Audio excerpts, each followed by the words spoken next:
Hi hello welcome to mantra 5. Pant జేబులో పేలిన cell phone. ఓ వ్యక్తి pant జేబులో సెల్ ఫోన్ అకస్మాత్తుగా పేలింది. ఈ ఘటన జోగులాంబ గద్వాల జిల్లా గద్వాల పట్టణంలో చోటు చేసుకుంది. గద్వాల పుర పరిధిలోని బీసీకి కాలనీకి చెందిన జయరాముడు శుక్రవారం డిసెంబర్ 15న సాయంత్రం కూరగాయల మార్కెట్కు వెళ్లాడు. వ్యాపారులతో మాట్లాడుతుండగా తన ప్యాంటు జేబులో ఉన్న సెల్ ఫోన్ ఒక్కసారిగా పేలింది.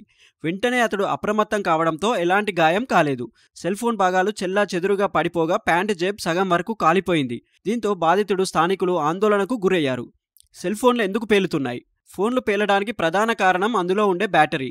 ఫోన్లలోని లిథియం అయాన్ బ్యాటరీలతో ఎక్కువగా ఇలాంటి ప్రమాదాలు జరుగుతున్నాయి. లిథియంతో పాటు ధన అయాన్ క్యాథోడ్, రుణ అయాన్ యానోడ్ ఉంటాయి. ఈ రెండింటిని వేరు చేస్తూ కార్బన ద్రవం ఎలక్ట్రోలైట్ ఉంటుంది. ధన, రుణ అయాన్లు ఒకదానికొకటి తాకితే రసాయన చర్య జరిగి పేలుడు సంభవిస్తుంది.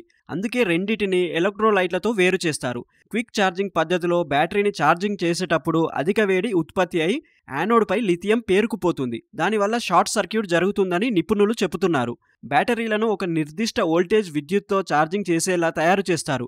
అలా కాకుండా క్విక్ ఛార్జింగ్తో వేగంగా ఛార్జ్ చేసేందుకు ప్రయత్నిస్తే కూడా ప్రమాదాలకు అవకాశం ఉంటుందంటున్నారు. కొందరు ఫోన్ని ఛార్జింగ్లో పెట్టేసి అలా వదిలేస్తుంటారు. దానివల్ల 100% ఛార్జింగ్ పూర్తయిన తర్వాత కూడా ఇంకా విద్యుత్ సరఫరా అవుతూ ఉంటుంది. ఆయాన్లలో విద్యుదావేశం పెరిగి వేడెక్కి మండిపోతుంటుంది. ఫోన్లు కింద పడినప్పుడు ఒక్కసారిగా అందులోని బ్యాటరీ దెబ్బతినే అవకాశం ఉంటుంది. అప్పుడు బ్యాటరీ లోపలి భాగాల్లో చీలికలు ఏర్పడినా లేదంటే అమరికలో మార్పులు వచ్చినా షార్ట్ సర్క్యూట్ జరిగి మండిపోవడానికి కారణం కావచ్చంటున్నారు నిపుణులు. ఇంకా మీకు నచ్చిన ఎలాంటి వీడియోస్ చేయాలో మీరు మీ కామెంట్ రూపంలో చెప్పండి. మరిన్ని ఇలాంటి వీడియోస్ చేయడానికి మీ సపోర్ట్ని లైక్, సబ్స్క్రైబ్ అండ్ షేర్ చేసి తెలపండి.